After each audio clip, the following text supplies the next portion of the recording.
Hi, இன்னைக்கு mini விலாகில் chapati முட்டை gravy எப்படி பண்ணலாம் பார்க்கலாம். சப்பாத்தி மாவு பிசைகிறதுக்கு மாவு, கொஞ்சமாக உப்பு, சர்க்கரை, எண்ணெய் ஊற்றி நல்லா பிசைஞ்சதுக்கப்புறம் கொஞ்சம் கொஞ்சமாக தண்ணி ஊற்றி நல்லா பிசைஞ்சு எடுத்து வச்சுக்கோங்க. அது காயாமல் இருக்கிறதுக்காக எண்ணெய் தடவி ஒரு 1 ஹவர் ஊற விட்டுருங்க. அதுக்கு கிரேவி பண்ணிட்டு வந்துடலாம்.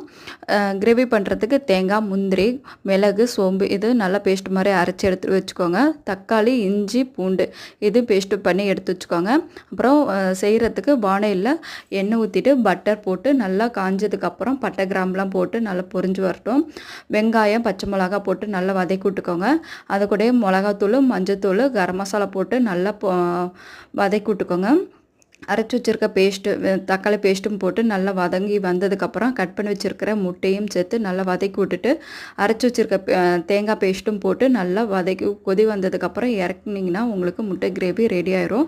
இந்த வீடியோ பிடிச்சிருந்துச்சுன்னா லைக் பண்ணிக்கோங்க.